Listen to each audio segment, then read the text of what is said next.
नमस्कार दोस्तों। आज की डेट है 21 जुलाई और आज जो है यूपीएससी के एग्ज़ाम के पर्सपेक्टिव से जो इम्पोर्टेंट आर्टिकल हैं वो डिस्कस करेंगे। तो आज ऐसे अपने पास दो आर्टिकल हैं द हिंदू के और बाकी एनआरएफ बिल के ऊपर आर्टिकल है। तो एनआरएफ बिल के ऊपर जो है हम लोग डिस्कस कर चुके हैं पहले काफ़ी।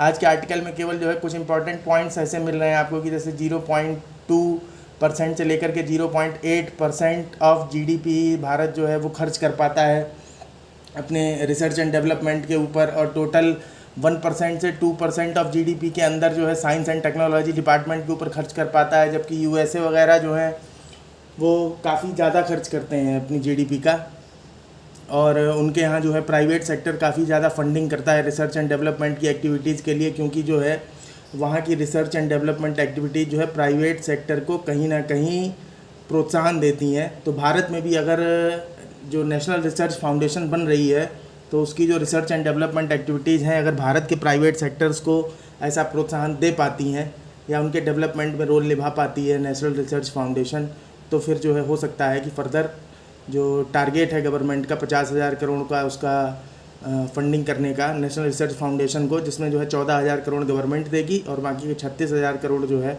वो प्राइवेट सेक्टर से, मीन 72% ऑफ टोटल फंडिंग जो है वो प्राइवेट सेक्टर से कलेक्ट करना है और 28% फंडिंग जो है वो गवर्नमेंट अपनी तरफ से देगी।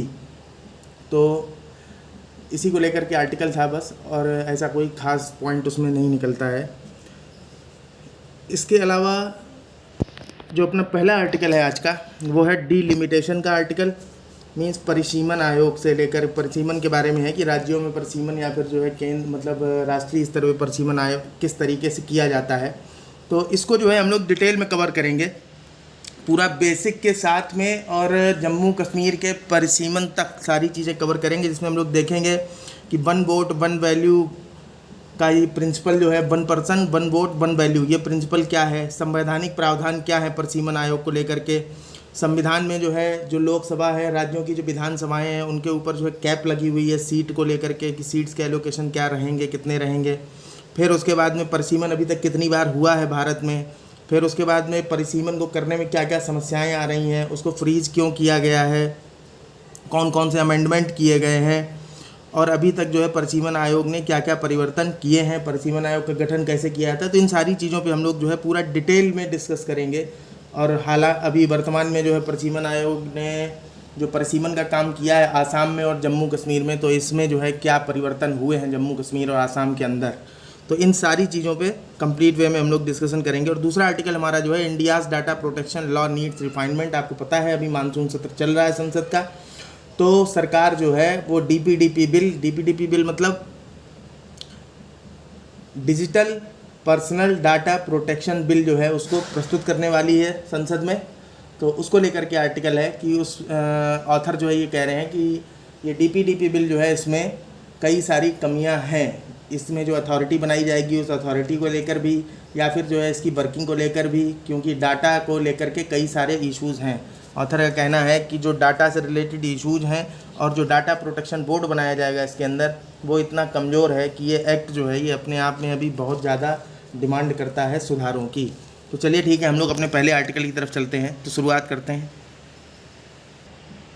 सबसे पहले आप ये स्क्रीन में मैप देखिए, और इसमें जो है टोटल 543 सीट जो है लोकसभा के अंदर देश के सारे राज्यों और केंद्र शासित प्रदेशों के लिए जो आवंटित की गई हैं। तो इन टोटल सीट्स में आप देख रहे होंगे जो जनरल की सीट्स हैं 423 सीट है 543 में।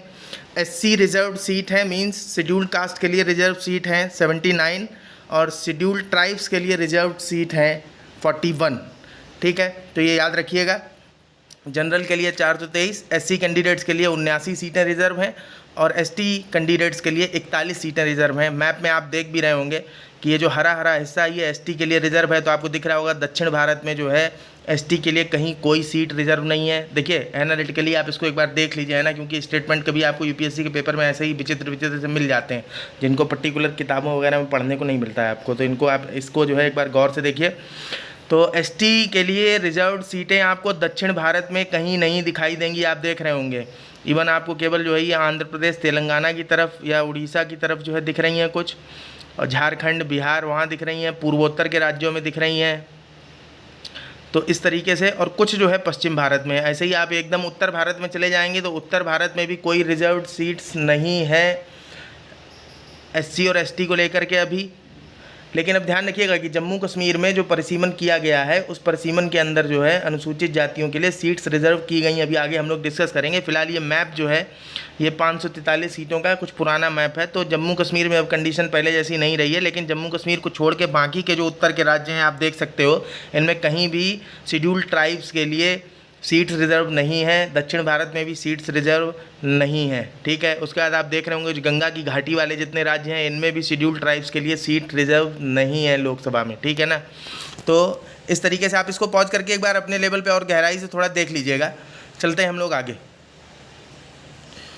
तो देखिए परिसीमन को लेकर के संविधान में क्या प्रावधान है। तो संविधान में अनुच्छेद 82 जो है आर्टिकल 82 ये कहता है कि आफ्टर एवरी सेंसस, हर जनगणना के बाद में जो संसद है पार्लियामेंट इनेक्ट्स ए डिलिमिटेशन एक्ट, एक जो है मतलब परिसीमन अधिनियम जो है डिलिमिटेशन एक्ट पारित करेगी। और पारित करने के बाद इसी डिलिमिटेशन एक्ट के तहत परिसीमन आयोग बनाया जाता है, डिलिमिटेशन कमीशन, ठीक है, ध्यान रखिएगा। उसके बाद आर्टिकल 170 जो है वो ये कहता है states also get divided into territorial constituencies as per delimitation act after every census. और राज्यों में जो विधानसभाएं हैं, विधानसभाओं में जो सीटें हैं उनके लिए भी हर जनगणना के बाद में परिसीमन कराया जाएगा, ये आर्टिकल 170 बोलता है। उसके बाद आप आगे देखिए कि जब एक बार एक्ट जो है पारित हो जाता है संसद से, डिलिमिटेशन एक्ट जब संसद से पारित हो जाता है तो उसके बाद में यूनियन गवर्नमेंट जो है वो डिलिमिटेशन आयोग सेटअप करती है। तो चलिए अभी हम लोग जो है इतनी बात समझ चुके हैं। आप थोड़ा सा परिसीमन का मतलब एक बार समझ लीजिए पहले, ठीक है। तो परिसीमन का मतलब और परिसीमन की ज़रूरत क्यों पड़ती है ये जानना जो है काफ़ी इंपॉर्टेंट है। पहले आप थोड़ा समझ लेंगे फिर आपको ज़्यादा अच्छे से समझ में आएगा। तो आप ये समझिए कि परिसीमन का मतलब कुल मिला के देखिए ऐसा है कि 3 चीज़ों में परिवर्तन किया जा सकता है। पहला कि जो विधानसभा या लोकसभा के क्षेत्र हैं, ठीक है, एरिया, तो उन एरिया की बाउंड्रीज़ को चेंज किया जा सकता है। परिसीमन जब किया जाता है किसी राज्य का तो परिसीमन करते समय जो संसदीय क्षेत्र हैं, जो पार्लियामेंट्री कॉन्स्टिट्यूएंसीज़ हैं या फिर जो लेजिस्लेटिव असेंबली से रिलेटेड कॉन्स्टिट्यूएंसीज़ हैं यानी विधानसभा क्षेत्र हैं, उनकी सीमाओं में परिवर्तन किया जाता है, ठीक है, किया जा सकता है। दूसरी चीज़ जो की जा सकती है वो जो सीट्स हैं, मीन्स राज्यों की विधानसभाओं में चाहे सीटों की बात करें चाहे लोकसभा में सीटों की बात करें, तो इनको बदला जा सकता है, ठीक है। और तीसरी चीज़ जो बदली जा सकती है वो जो सीटें आरक्षित की जाती हैं एससी और एसटी को लेकर के, उनके आरक्षित की गई सीटों को भी, उनकी भी संख्या को बदला जा सकता है, मीन्स घटाई बढ़ाई जा सकती हैं। तो ये 3 चीज़ें जो है परिसीमन के अंदर की जा सकती हैं। फिलहाल भारत में अभी जो परिसीमन चल रहा है 1973 के बाद से, देखिए आखिरी परिसीमन जिसमें जो है इस तरह के परिवर्तन किए गए थे तीनों तरीके के, यानी सीट्स को लेकर के लोकसभा में सीटों का परिवर्तन जो है वो किया गया था आखिरी बार 1973 के परिसीमन आयोग के साथ में। उसके बाद में फिर जो है ऐसा परिसीमन दोबारा नहीं हुआ। अभी जो परिसीमन हो रहा है उसमें सिर्फ 2 ही काम किए जाते हैं कि जो विधानसभा क्षेत्र हैं या फिर जो संसदीय क्षेत्र हैं या तो उनकी सीमाएँ बदल दी जाती हैं और या फिर जो है एससी एसटी रिजर्वेशन के लिए जो सीटें हैं उनकी संख्या घटाई बढ़ाई जाती है। बाकी विधानसभाओं में सीटों की संख्या और लोकसभा में सीटों की संख्या ये घटाई बढ़ाई नहीं जा रही है, ये ध्यान रखिएगा। अब आप ये सवाल ये उठता है कि आखिरकार ये जो बार बार बाउंड्रीज चेंज करनी पड़ती हैं, मीन्स संसदीय क्षेत्रों की सीमाएं बदल सकते हैं या राज्यों में जो विधानसभा क्षेत्र हैं उनकी सीमाएं बदल सकते हैं, तो इसकी ज़रूरत क्या पड़ती है। तो इसकी ज़रूरत जो है पड़ती है तो आपको समझना पड़ेगा कि 1 पर्सन 1 वोट 1 वैल्यू जो प्रिंसिपल है, इसको शॉर्टकट में 1 वोट 1 वैल्यू प्रिंसिपल भी बोलते हैं। तो ये 1 वोट 1 वैल्यू प्रिंसिपल क्या है, इसको आपको समझना पड़ेगा।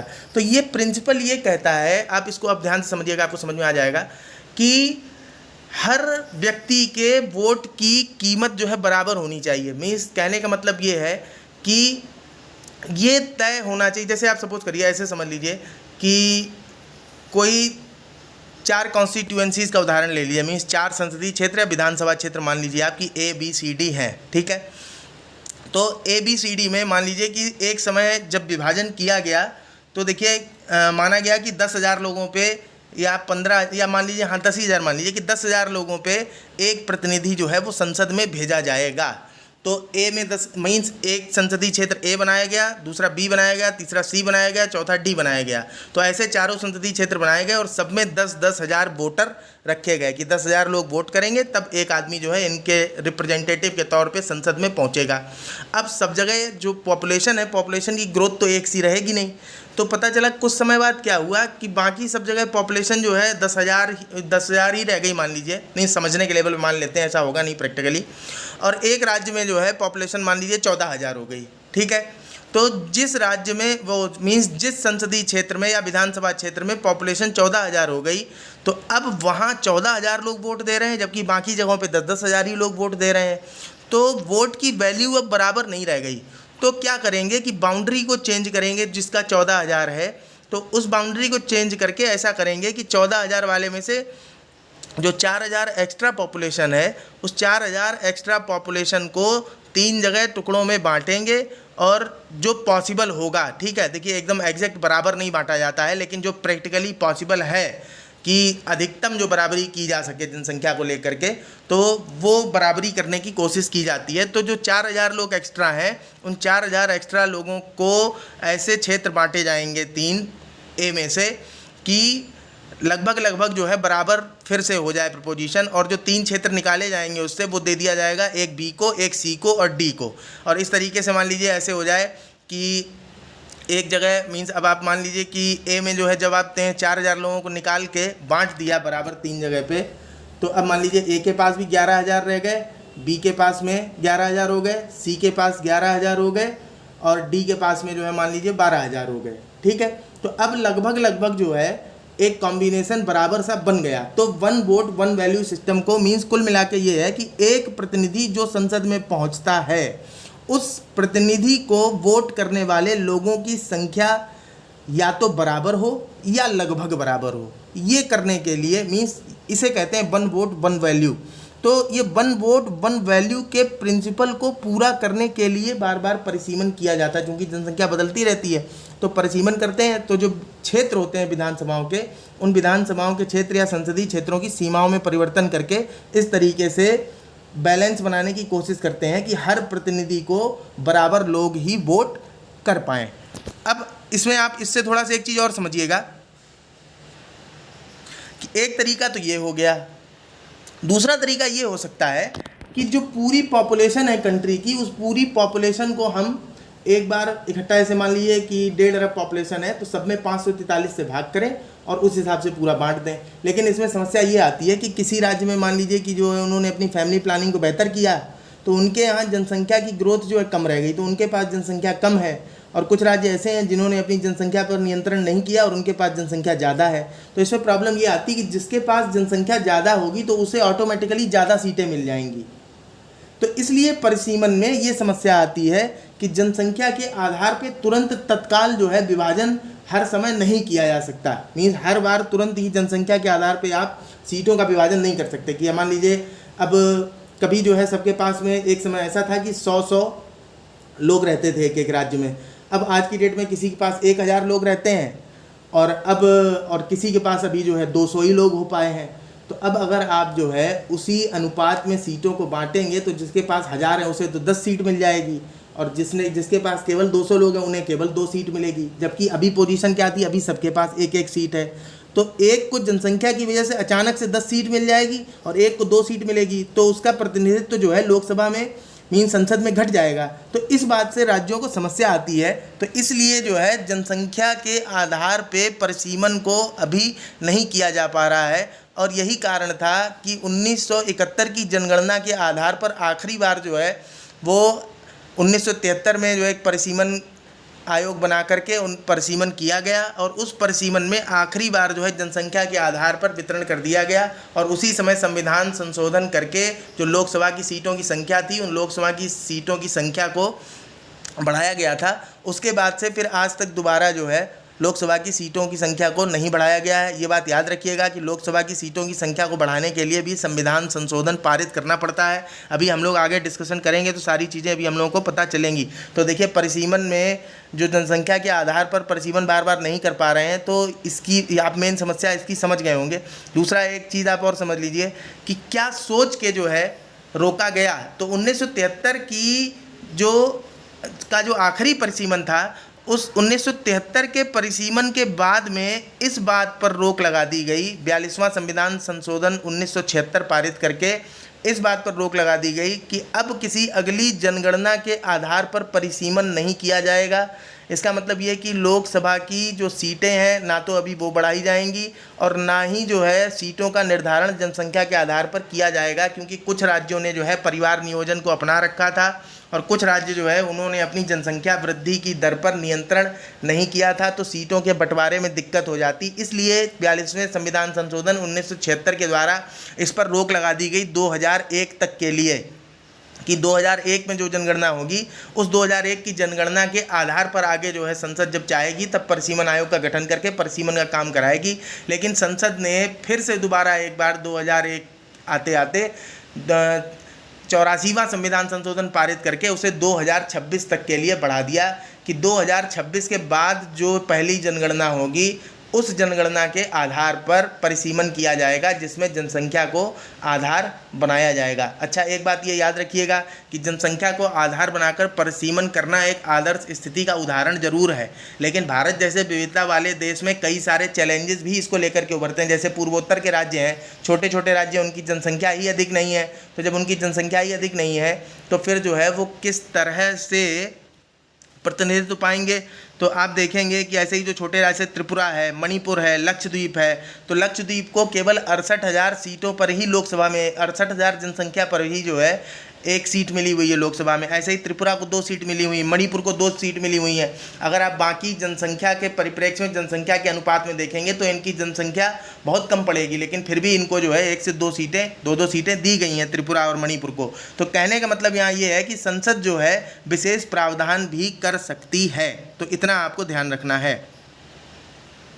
और 1973 के बाद में जो 1976 में 42वां संविधान संशोधन किया गया था, उसमें ये उम्मीद की गई थी कि वर्ष 2001 की जनगणना तक जो बाकी राज्य हैं वो भी तब तक अपनी जनसंख्या पर नियंत्रण करने का प्रयास करेंगे, और जनसंख्या पर नियंत्रण करने का जब प्रयास करेंगे तो उनकी जनसंख्या का अनुपात भी बाकी राज्यों के साथ तादात्म्य में मीन्स तालमेल में आ जाएगा।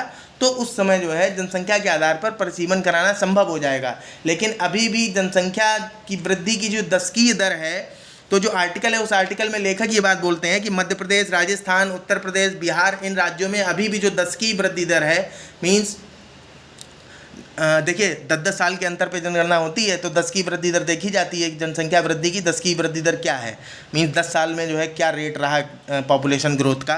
तो जो MP, राजस्थान, उत्तर प्रदेश, बिहार हैं उनमें अभी भी 10 की वृद्धि दर जो है वो 12 से 15% है, जबकि जो दक्षिण भारतीय राज्य हैं उनमें 6 से 10% है। तो इसलिए ये चीज़ अभी 2001 के समय भी संभव नहीं हो सकी थी, इसलिए इसको 2026 तक आगे बढ़ा के इसको जो है 2031 की जनगणना के ऊपर छोड़ दिया गया। तो अभी उम्मीद करते हैं कि 2031 की जनगणना तक जो है हो सकता है कि राज्यों की जिनकी जनसंख्या को लेकर के अभी इस समय जो स्थिति है वो उस समय तक काफ़ी संतुलन में आ जाए। और अगर संतुलन में नहीं आती है तो फिर संसद, लेखक जो है आर्टिकल में यही कहते हैं कि संसद जो है वो अपनी तरफ से फिर अलग तरह के प्रोविज़न कर सकती है। जैसे आपने देखा होगा कि जो वित्त आयोग है तो संसाधनों के बंटवारे में भी ये समस्या आती थी कि अगर जनसंख्या के आधार पर संसाधनों को बंटवारा करेंगे तो फिर जो है जिन लोगों ने जनसंख्या नियंत्रण को अपनाया था उनके लिए तो ये नेगेटिव हो जाएगा।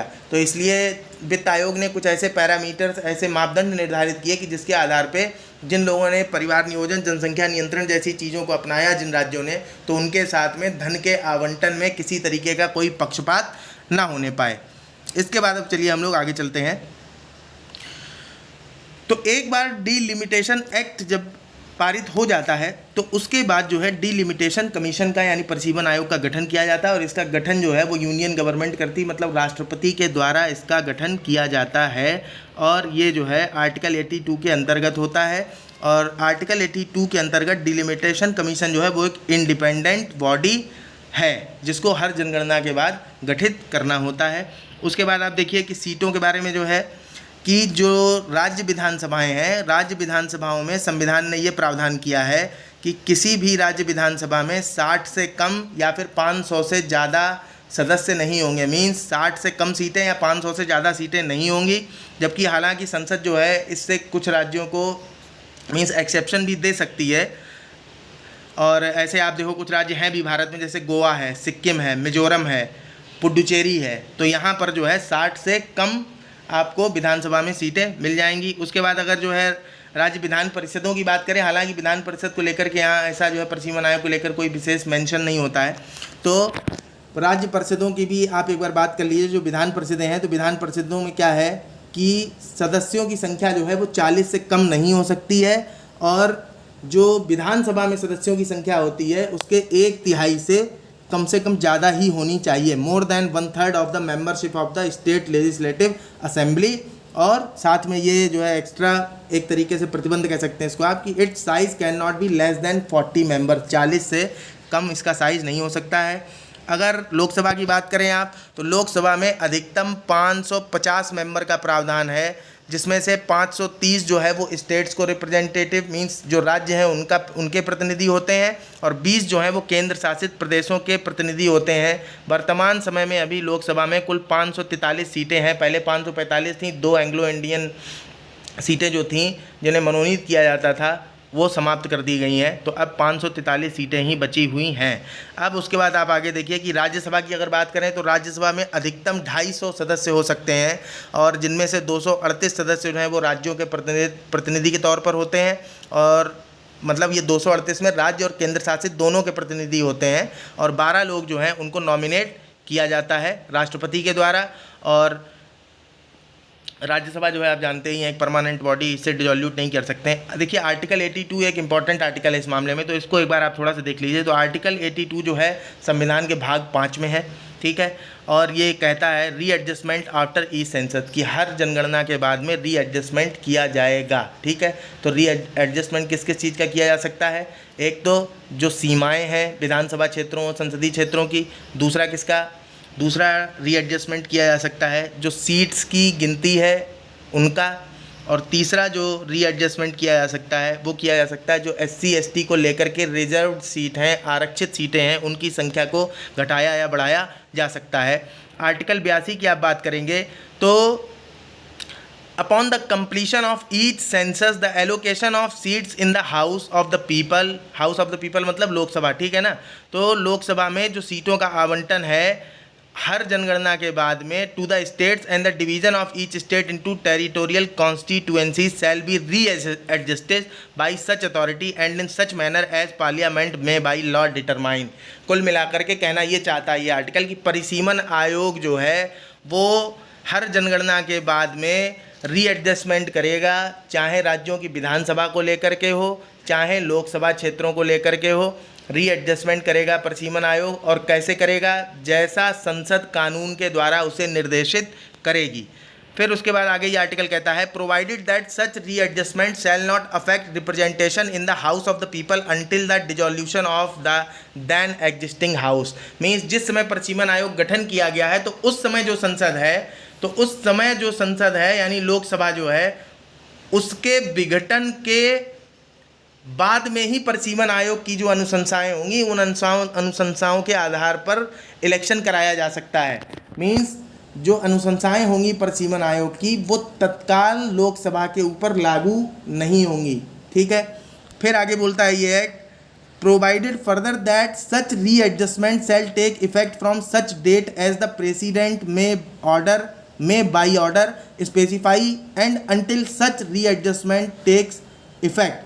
और जो भी अनुशंसाएं की होंगी इस आयोग ने वो अनुशंसाएं जो राष्ट्रपति है, राष्ट्रपति के द्वारा एक ऑर्डर को पारित करने के बाद की जाएंगी। देखिए राष्ट्रपति क्या करता है, परिसीमन आयोग की अनुशंसाओं को पहले गवर्नमेंट अप्रूव करती है और उसके बाद राष्ट्रपति जो है एक ऑर्डर के थ्रू इनको लागू करने का आदेश पारित कर देता है। तब जो है परिसीमन आयोग की अनुशंसाएं लागू होती हैं, और जब एक बार लागू हो जाती हैं तो फिर उसके बाद जो भी चुनाव होगा वो चुनाव परिसीमन आयोग की नई अनुशंसाओं के अनुसार जो परिसीमन किया गया है, जो डिलिमिटेशन किया गया है उसके अनुसार चुनाव किया जाएगा। उसके बाद में आगे आप देखिए ये कहता है provided also that until the relevant figures for the first census taken after the year 2026 have been published it shall not be necessary to readjust. Means जो 2026 के बाद पहली जनगणना होगी यानी 2031 की जनगणना के पहले ना तो विधानसभा क्षेत्रों में परिवर्तन किया जाएगा राज्यों के, और ना ही लोकसभा क्षेत्रों में परिवर्तन किया जाएगा। मीन्स क्षेत्रों की संख्या की बात कर रहे हैं कि संख्या में परिवर्तन ऐसे नहीं किया जाएगा। ठीक है, अब इसके बाद आप लोग आगे देखिए तो डीलिमिटेशन कमीशन जो है वो गवर्नमेंट ऑफ इंडिया के द्वारा स्थापित किया जाता है under the delimitation commission act, और इसका मेन काम है redrawing the boundaries of the various assembly and Lok Sabha constituencies based on A recent census. ठीक है, कि बाउंड्रीज को रीड्रॉ करना लोकसभा कॉन्स्टिट्यूएंसीज के लिए और असेंबली के लिए, ये हम आपको बता चुके हैं। इसके बाद आप देखिए number of SC and ST seats को भी चेंज कर सकता है, ये भी हम आपको बता चुके हैं। ठीक है, अब इस समय वर्तमान में जो परिसीमन चल रहा है वो 2001 की जनगणना के आधार पर परिसीमन जो किया गया था परिसीमन आयोग 2002 के द्वारा, वो उस आधार पर अभी जो है चुनाव चल रहा है। और एक बात ये ध्यान रखिएगा कि परिसीमन आयोग का जो भी ऑर्डर है तो इस ऑर्डर को किसी भी कोर्ट में चैलेंज नहीं किया जा सकता है, और साथ ही साथ में जो ऑर्डर है इसको लोकसभा के समक्ष प्रस्तुत किया जाता है और जो संबंधित राज्य विधानसभा रहती है उस राज्य विधानसभा में प्रस्तुत किया जाता है, पर इसमें जो है संशोधन करने की अनुमति किसी को भी नहीं होती। ठीक, तो ना तो कोर्ट में चैलेंज कर सकते हैं ना ही आप इसमें संशोधन कर सकते हैं। अभी तक भारत में जो है 4 बार परिसीमन आयोगों का गठन किया जा चुका है। तो पहला परिसीमन आयोग जो है 1952 में बनाया गया था, दूसरा 1962 में, तीसरा 1972 में, चौथा जो है वो 2002 में, और वो सभी जो है एक्ट के अंदर ही बना होगा, बिना एक्ट के बनाया नहीं जा सकता। तो एक्ट भी देख लीजिए उन्हीं समय पे पारित किए गए हैं। उसके बाद यूनियन गवर्नमेंट ने जो है 1976 में सस्पेंड कर दिया, 2026 की अगली जनगणना मतलब 2001 तक के लिए किया था। फिर जो है 84वें संविधान संशोधन द्वारा एक बार संसद ने फिर से उसको 2026 की अगली जनगणना तक के लिए स्थगित कर दिया। अभी फिलहाल जो है जनसंख्या के आधार पर अगर देखें तो काफ़ी ज़्यादा विविधता आ चुकी है राज्यों के अंदर, तो आगे भविष्य में काफ़ी समस्या खड़ी होने वाली इस चीज़ को लेकर के। पहला जो 1952 का परिसीमन आयोग था इसको आप देखेंगे तो 1951 की जनगणना के आधार पर इसने परिसीमन किया था, और इसके जो अध्यक्ष थे जस्टिस एन चंद्रशेखर अय्यर थे। देखिए इसके जो है स्ट्रक्चर को लेकर के बात कर लेते हैं कि परिसीमन आयोग में रहता कौन कौन है। तो देखिए परिसीमन आयोग में एक तो सुप्रीम कोर्ट का कोई न्यायाधीश या तो सेवानिवृत्त या फिर वर्किंग दोनों टाइप के हो सकते हैं। दूसरा जो चीफ इलेक्शन कमिश्नर होगा, मीन्स भारत के जो मुख्य निर्वाचन आयुक्त होंगे वो, और तीसरा जिस राज्य में हो रहा होगा परिसीमन उस राज्य के जो चीफ इलेक्टोरल ऑफिसर या स्टेट इलेक्शन कमिश्नर होंगे वो। इसके अलावा और भी लोग जो है सहयोगी सदस्यों के रूप में शामिल रह सकते हैं, ऐसा नहीं है कि सहयोगी सदस्य के रूप में शामिल नहीं रह सकते हैं, पर 3 लोगों का होना जो है उसमें ज़रूरी है। ठीक है, कौन कौन? एक जो परिसीमन आयोग का अध्यक्ष होंगे मीन्स सेवानिवृत्त न्यायाधीश सुप्रीम कोर्ट का, या फिर जो है वर्किंग, या फिर state election commissioner plus Indian जो इलेक्शन कमिश्नर होगा, इलेक्शन कमीशन ऑफ इंडिया का, वो, ये 3 लोग तो होने ही चाहिए। तो पहला जो परिसीमन आयोग था उसके अध्यक्ष थे जस्टिस एन चंद्रशेखर अय्यर, ये बात याद रखिएगा आप लोग, है ना। हालांकि इनके नाम को याद रखने की जरूरत नहीं, लेकिन ये कि आपको कन्फ्यूजन ना हो कभी कोई स्टेटमेंट अगर आ जाता है। दूसरा आप देखेंगे, दूसरा जो परिसीमन आयोग बना वो 1963 में बना, और ये पहला परिसीमन था राज्यों के पुनर्गठन जो अधिनियम थे। मीन्स जैसे आपने देखा होगा कि आंध्र प्रदेश पुनर्गठन अधिनियम 1956 में आया था, तो राज्यों के जो पुनर्गठन हुए तो राज्यों के पुनर्गठन के बाद होने वाला पहला परिसीमन था 1963 का, और इसकी अध्यक्षता कौन कर रहा था तो इनका नाम जो है मिल नहीं पा रहा है, काफ़ी ढूंढने की कोशिश की। उसके बाद 1973 में जो परिसीमन किया गया तो इसमें जो है लोकसभा की सीटों की संख्या जो है बढ़ाई गई, और 522 थी उस समय, तो 522 से 543 की गई जो अभी तक चली आ रही है, और 522 से 543 की गई थी 1971 की जनगणना के आधार पर। देखिए, और राज्यों की विधानसभाओं में जो संख्या है सीटों की वो लगातार बढ़ती रह रही है, आप देख रहे होंगे। तो ये परिवर्तन जो है 1971 तक तो परिसीमन आयोग कर भी रहा था, लेकिन उसके बाद भी आप जब बढ़ती देखेंगे 2002 के अंदर भी आपको जो है कुछ थोड़ा बड़ा दिखेगा।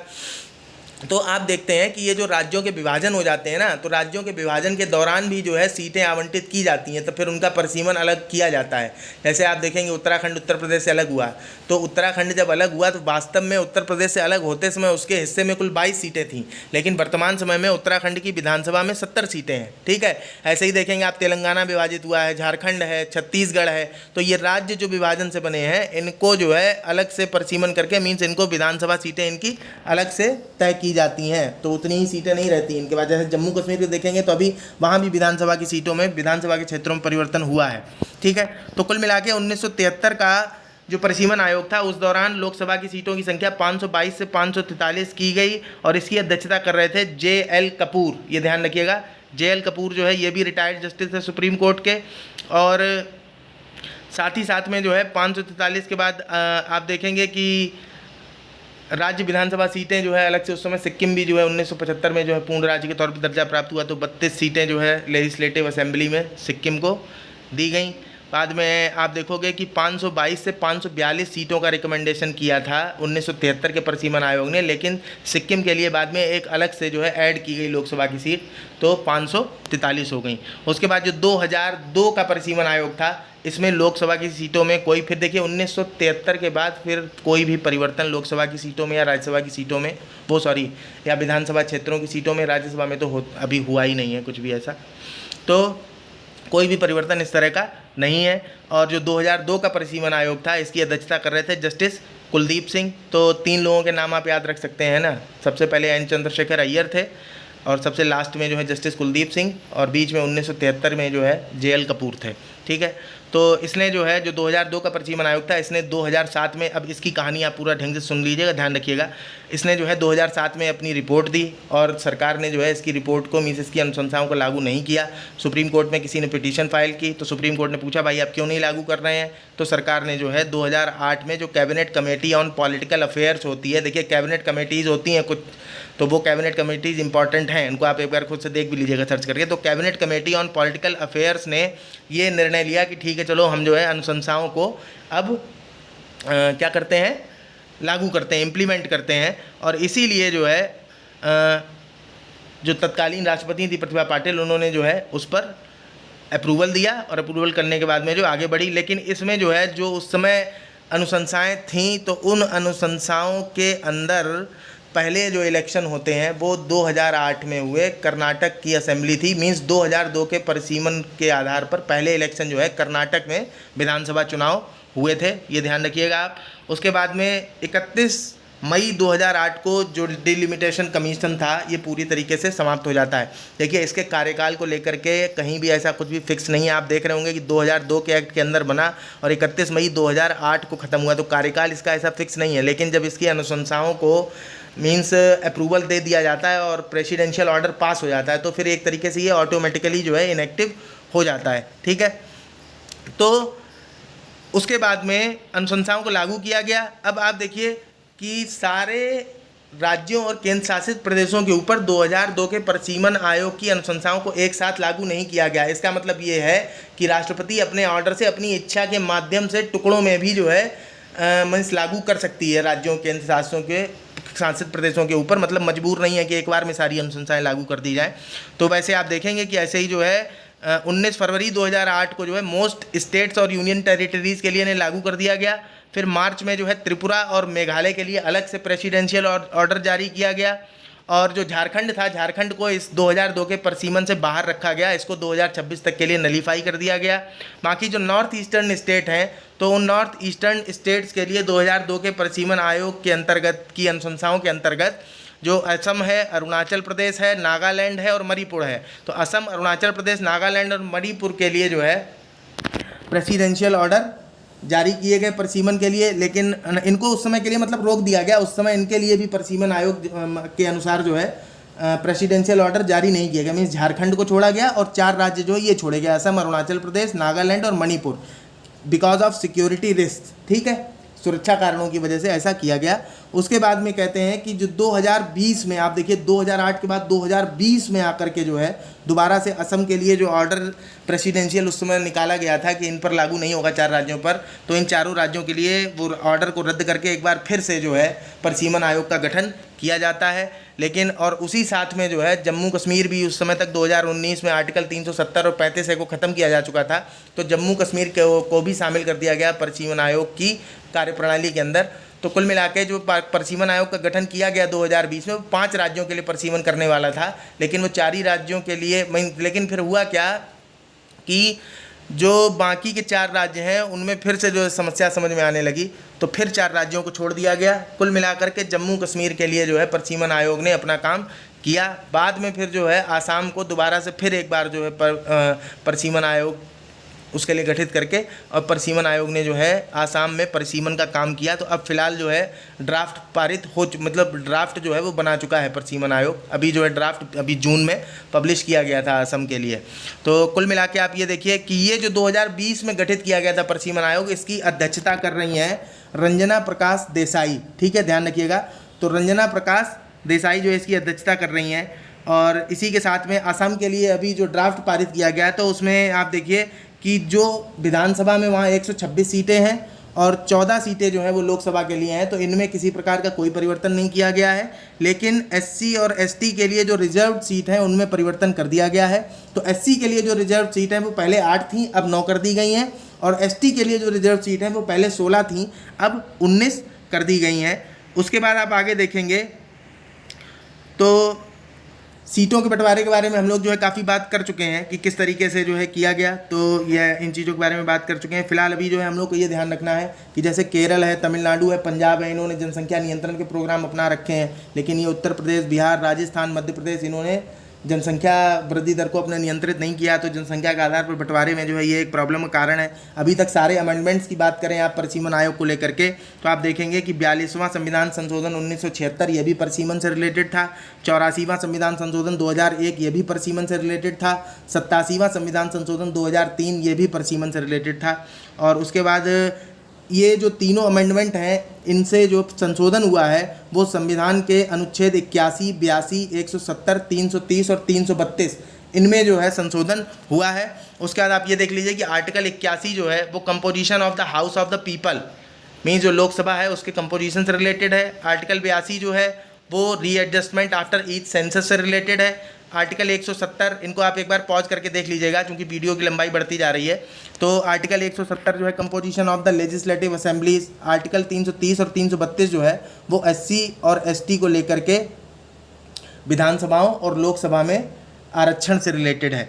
कुल मिलाकर के एक अमेंडमेंट आपको और देखने को मिलेगा। 2016 में एक अमेंडमेंट किया जाता है, डिलिमिटेशन एक्ट 2002 जो था, 2002 का जो परिसीमन अधिनियम था उसमें 2016 में एक अमेंडमेंट और किया गया। वो इसलिए किया गया था क्योंकि बांग्लादेश के साथ भारत ने 2015 में जो एनक्लेव चेंज किए थे, मींस भारत ने अपने 111 क्षेत्र दिए थे और 51 बांग्लादेशी क्षेत्र जो है वो अपने मतलब भारत की सीमा में शामिल किए थे। तो 2016 में जो संशोधन किया गया था डिलिमिटेशन एक्ट 2002 में, वो इसलिए किया गया था कि पश्चिम बंगाल के कूच बिहार ज़िले में दोबारा से परिसीमन करना था। तो 2002 में जो है 2015 में परिसीमन आयोग कूच बिहार डिस्ट्रिक्ट में परिसीमन करने के लिए ऑथराइज़ किया गया और फिर जो है वहाँ पे परिसीमन हुआ। और ये ध्यान रखिएगा कि ये जो एक्सचेंज किए थे ना, 111 अपनी गांव दिए और उनके जो है 51 गांव लिए, तो ये जो है 1974 में बांग्लादेश और इंडिया के बीच में एक लैंड बाउंड्री एग्रीमेंट था, उसके अनुसार किए गए थे। फिलहाल अब हम लोग आते हैं जम्मू कश्मीर में जो है किस तरीके से परिवर्तन हुए परिसीमन के अंदर। तो जम्मू कश्मीर को आप जो है मैप के थ्रू थोड़ा सा देख सकते हैं, थोड़ा सा एक बार देखिएगा। एक बार मैप आप लोग देख लीजिए जम्मू कश्मीर का, तो आप देख रहे होंगे कि राइट हैंड साइड पे आप देखेंगे पीला पीला अक्साई चिन्ह लिखा हुआ, तो ये चीन के कब्जे में है कश्मीर का हिस्सा। ऊपर जो गिलगिट बाल्टिस्तान और नीचे तक आपको दिख रहा होगा तो ये पीओके का हिस्सा है, ठीक है। उसके बाद हमारे पास ये जम्मू कश्मीर और लद्दाख है, ठीक है, तो जिसको अभी हमने 2 केंद्र शासित प्रदेशों में बांट दिया है। ये जम्मू एंड जहाँ लिखा है वहाँ एक काली सी लाइन दिख रही होगी, ये विभाजन की सीमा रेखा है। पहले जम्मू कश्मीर में 22 डिस्ट्रिक्ट थे, इस समय 20 रह गए हैं। 2 डिस्ट्रिक्ट, एक लेह और कारगिल, ये दोनों जो है लद्दाख के डिस्ट्रिक्ट रह गए हैं और जम्मू कश्मीर में इस वर्तमान समय में 20 डिस्ट्रिक्ट हैं। और इसके अलावा और आप दूसरे भी मैप हैं उनके थ्रू भी आप थोड़ा सा देख सकते हो, जैसे यहाँ आपको और साफ साफ दिखाई देगा गिलगिट बाल्टिस्तान, अक्साई चीन का हिस्सा, ठीक है, सियाचिन ग्लेशियर दिख रहा होगा आपको, आज़ाद कश्मीर ये जिसको बोलते हैं ये देख रहे होंगे आप। तो ये जो नीला नीला हिस्सा इतना अभी भारत के पास है अपना, ठीक है। और बाकी अक्साई चीन और गिलगिट बाल्टिस्तान वाला एरिया ये पीओके है, आप देख रहे होंगे। इसके बाद एक तीसरे मैप के थ्रू आप एक बार और देख लीजिए कि राज्यों की कि ज़िले जो है कैसे करके 22 हैं। ठीक है, तो 22 ज़िले आप पॉज करके एक बार पूरे ज़िले देख सकते हैं, नंबरिंग से जो है ध्यान देके देखेंगे तो आपको समझ में आ जाएगा। देख लीजिएगा एक बार, क्योंकि आपको जो है काम आएंगे, खास तौर से राजौरी, पुंछ, अनंतनाग। ठीक है, तो राजौरी, पुंछ, अनंतनाग, इतना इन 3 को तो आप जो है कम से कम देख ही लीजिएगा। दूसरा श्रीनगर को भी देख सकते हैं। ठीक है, तो ये चारों को देखिएगा, क्योंकि इसमें जो है परिसीमन आयोग ने परिवर्तन किया है। ये 21 और 22, ये चूँकि पुराना मैप है तो उस समय जो है इसमें 22 ज़िले थे, 21 और 22 अब जो है लद्दाख में शामिल हैं। तो अब कुल मिला के आगे बढ़ते हैं हम लोग। जम्मू कश्मीर में देखिए पहले क्या था, 111 सीटें थीं, जिसमें से अब देखिए जम्मू कश्मीर को इस समय जो है एक हिस्सा जम्मू है, एक कश्मीर है। तो पहले क्या था कि 111 सीटों में 46 सीटें कश्मीर में थीं, 37 सीटें जम्मू में थीं और 4 सीट जो है वो लद्दाख में थीं। तो इस तरीके से मीन्स आप देख रहे होंगे जम्मू में कम थी, कश्मीर में ज़्यादा थी और लद्दाख में 4 सीटें थी, प्लस जो पीओके है उसके लिए 24 सीटें अलग से रिजर्व्ड हैं। ठीक है, उनको हम टोटल मिला के 11 सीटें हमारे कश्मीर में थीं, जिसमें से 24 सीट आप हटा देंगे तो अभी फ़िलहाल जो है भारत उतने पे ही चुनाव करा पाता है। जो आयोग था उसमें रंजना प्रकाश देसाई थी, सुशील चंद्रा जो कि जो है निर्वाचन आयुक्त हो गए, और जो जम्मू कश्मीर के स्टेट इलेक्शन कमिश्नर थे के गुप्ता, ये लोग थे। बाकी इसके अलावा 5 सांसद भी इसमें शामिल थे, ये बात याद रखिएगा। उसके बाद आप देखिएगा कि डीलिमिटेशन कमीशन ने सुधार क्या किया, तो टोटल 7 सीटें बढ़ाई डीलिमिटेशन कमीशन ने, और 7 सीटों में 6 सीटें बढ़ाई जम्मू में। अब आप ध्यान से देखिएगा, जम्मू में 6 सीटें बढ़ाई और 1 सीट बढ़ाई कश्मीर में। ठीक है, तो पहले जो है काफ़ी अंतर था, जब 6 सीटें बढ़ाई तो इसमें जम्मू में 37 से 43 हो गई और कश्मीर में 46 से 47 हो गई। तो जम्मू में ज़्यादा सीटें बढ़ा दी हैं, ये भी एक विवाद का कारण बना हुआ है। बाकी इसके अलावा आप देखिए कि 9 सीट्स को रिजर्व कर दिया है एसटी के लिए, और जो एससी हैं उनके लिए 7 सीट को रिज़र्व किया है। और आप ध्यान रखिएगा कि जो एसटी हैं उनके लिए पहली बार वहाँ सीट्स रिज़र्व की गई हैं। 9 इसके पहले एसटी के लिए कोई सीट रिज़र्व वहाँ नहीं थी। इसके अलावा जो अनंतनाग रीजन है उसमें राजौरी और पुंछ को मिला करके मीन्स जो पार्लियामेंट्री संसदीय क्षेत्र है उनमें ही परिवर्तन किया। पहले 6 लोकसभा की सीटें थी वहाँ, अब 5 रह गई हैं। और इसमें किया क्या कि राजौरी और पुंछ को जो है अनंतनाग में मिला दिया है, अनंतनाग के क्षेत्र में मिला दिया है। और इसके अलावा जो है एक परिवर्तन और किया है कि श्रीनगर से एक शिया बहुल क्षेत्र को निकाल करके शामिल कर दिया है दूसरी कॉन्स्टिट्यूएंसी में। अब आप देखिए वहाँ पे किस तरीके से सिस्टम था जम्मू कश्मीर में, ये चीज़ भी आप देख लीजिएगा ज़रा सा। तो ये परिसीमन आयोग जो 6 मार्च 2020 को गठित किया गया था और सीमाएं दोबारा तय करने के अलावा कुछ अनुशंसाएं की हैं। तो श्रीनगर संसदीय क्षेत्र से जो सिया बहुल क्षेत्र निकाला है उसको बारामूला निर्वाचन क्षेत्र में स्थानांतरित कर दिया। तो ये 2 सुधार किए हैं और 6 से 5 लोकसभा की सीटें रह गई हैं वहाँ पे। इसके अलावा जो परिसीमन आयोग है उसने अनुशंसा की है कि कम से कम जो विधानसभा है उसमें कम से कम 2 कश्मीरी पंडितों को भी जो है शामिल किया जाए। साथ में उसने ये भी अनुशंसा की है कि जो पाकिस्तान के कब्जे वाले कश्मीर से विस्थापित लोग हैं, पीओके से भाग के आए हुए लोग हैं, इनको भी जो है विधानसभा में प्रतिनिधित्व देने पर सरकार को विचार करना चाहिए। और अनुसूचित जाति के लिए पहली बार जो है 9 सीटें आरक्षित की गई हैं, एससी के लिए पहले आरक्षित थीं। विवाद देखिए क्यों है, विवाद आप देख रहे होंगे कि जम्मू कश्मीर में ज़्यादा सीटें बढ़ा दी हैं। जम्मू कश्मीर में आबादी कम रहती है और जम्मू में आबादी कम रहती है और कश्मीर में आबादी जो है ज़्यादा रहती है। जम्मू में केवल 44% आबादी रहती है और कश्मीर में जो है 56% आबादी रहती है। और सीटें अब जिस तरीके से हो गई हैं तो सीटों का अब आप देखिए चक्कर क्या हुआ है कि 48% सीटें हो गई हैं जम्मू में और 52% सीटें रह गई हैं कहाँ, कश्मीर में। तो 44% आबादी जो है वो 48% सीटों में मतदान करेगी और 56% आबादी जो है वो केवल 52% सीटों में मतदान करेगी। तो एक तो विवाद की वजह ये है। दूसरा, ये परिसीमन आयोग ने आकार, दूरी और सीमा से निकटता को भी शामिल किया है जनसंख्या के अलावा। इस जनसंख्या तो आधार है ही परिसीमन का मेन, लेकिन आकार, दूरी और सीमा से निकटता के आधार पे भी परिसीमन आयोग ने जो है व्यवस्था की है। तो इन चीज़ों की वजह से जो है ये विवादित है। बाकी आपको ये बता देते हैं कि जम्मू कश्मीर जो है जैसे भारत के लिए अलग से परिसीमन होता था, तो जम्मू कश्मीर में परिसीमन के लिए अलग से उनका अपना जो है एक अधिनियम था। जैसे भारत में है ना जनप्रतिनिधित्व अधिनियम, means representation of people act 1951 और 1955। तो इन दोनों के द्वारा जो है निर्धारित होती हैं यहाँ पे सारी सीटें वगैरह। तो वैसे ही वहाँ विधानसभा क्षेत्रों को लेकर के जो भी नियमन किया जाता था वो जम्मू कश्मीर का अपना खुद का एक ऐसा ही जनप्रतिनिधित्व अधिनियम था 1957 का। उसके अंतर्गत विधानसभा की सीटों को वहाँ रेगुलेट किया जाता था जम्मू कश्मीर में, जो कि 2019 से समाप्त हो गया। बाकी संसदीय सीटों का रेगुलेशन जो है वो भारत के ही अधिनियमों के द्वारा, मीन्स जो सामान्य अधिनियम पूरे भारत पे लागू होते हैं संसदीय क्षेत्रों के लिए, वही जो है उसके ऊपर लागू होता था। और आखिरी बार जम्मू कश्मीर में जो परिसीमन कराया गया था वो 1995 में कराया गया था। और 2002 में जम्मू कश्मीर ने अपने उस 1957 के अधिनियम के अंतर्गत क्या किया था कि 2026 तक के लिए अपने विधानसभा क्षेत्रों के परिसीमन को स्थगित कर दिया था, जो कि 2019 में भी जब 35 है और 370 हटा है तो उसके बाद सरकार ने जो है फिर 2020 में परिसीमन आयोग का गठन करके वहाँ पे दोबारा से परिसीमन करा लिया। तो इस तरीके से ये विवादित है। तो इस तरह से पूरा जो है परिसीमन का मामला था। सारी चीज़ें हम लोगों ने पूरी A to Z कवर कर ली हैं, कोई भी चीज़ ऐसी नहीं छूटी है। आर्टिकल के भी लगभग जितने पॉइंट थे वो सारे भी हमने कवर कर लिए थे। बस केवल एक चीज़ ये ध्यान रखनी है कि अब आगे परिसीमन में जो आर्टिकल है, आर्टिकल में कुछ बातें निकल के आती हैं कि एक तो माइग्रेशन है, माइग्रेशन की वजह से भी जब भी परिसीमन किया जाएगा तो जो लोग माइग्रेट करते हैं, जैसे भारत में 2 मेन माइग्रेशन होते हैं। एक तो east to south, east to south का मतलब आप समझ रहे होंगे, यानी पूरब से दक्षिण की तरफ लोग जाते हैं रोजगार को लेकर के। दूसरा नॉर्थ टू वेस्ट, मीन्स जो है गुजरात, महाराष्ट्र, इन जगहों पे चले जाते हैं। तो ये 2 जो बड़े माइग्रेशन होते हैं, इन माइग्रेशन की वजह से परिसीमन करते समय जो है ध्यान रखना पड़ेगा। इसके अलावा जो है ऑथर ने एक सजेशन और दिया कि जो मार्जिनल वॉइसेस ऑफ सोसाइटी हैं, जैसे मान लीजिए ट्राइब्स हैं या फिर जो है वृद्ध लोग हैं, एल्डर पीपल हैं, इनका भी रिप्रेजेंटेशन जो है सुनिश्चित किया जाना चाहिए लोकसभा में। बाकी इसके अलावा जो है और ऐसा कोई विशेष पॉइंट नहीं निकलता है, सारे पॉइंट हम लोगों ने कवर कर लिए हैं। तो देखिए, अगर आपको जो है वीडियो अच्छा लगता हो और जो आपके लिए उपयोगी है तो आप चैनल को सब्सक्राइब कर सकते हैं, ताकि आपको जो है आगे और भी वीडियो मिलते रहें। अभी हम लोग जो है दूसरे पार्ट में अपना दूसरा आर्टिकल डिस्कस करेंगे पर्सनल डाटा प्रोटेक्शन बिल के ऊपर। उसको काफ़ी डिटेल में डिस्कस करने वाले हैं, डाटा के बारे में कि आखिरकार personal data, non personal data, ये सब क्या है और कितनी समितियाँ अभी तक गठित की गई हैं। तो आप अपने दोस्तों को भी रिकमेंड कर सकते हैं। बाकी आपको कोई कन्फ्यूजन या कोई सजेशन हो तो आप कमेंट बॉक्स में दे सकते हैं, और चैनल को चाहें तो सब्सक्राइब आप लोग कर सकते हैं अगर आपके लिए उपयोगी है, ताकि लगातार जो है आप अपडेटेड बने रहें। कुछ हमें भी मोटिवेशन हो जाता है काम करने के लिए।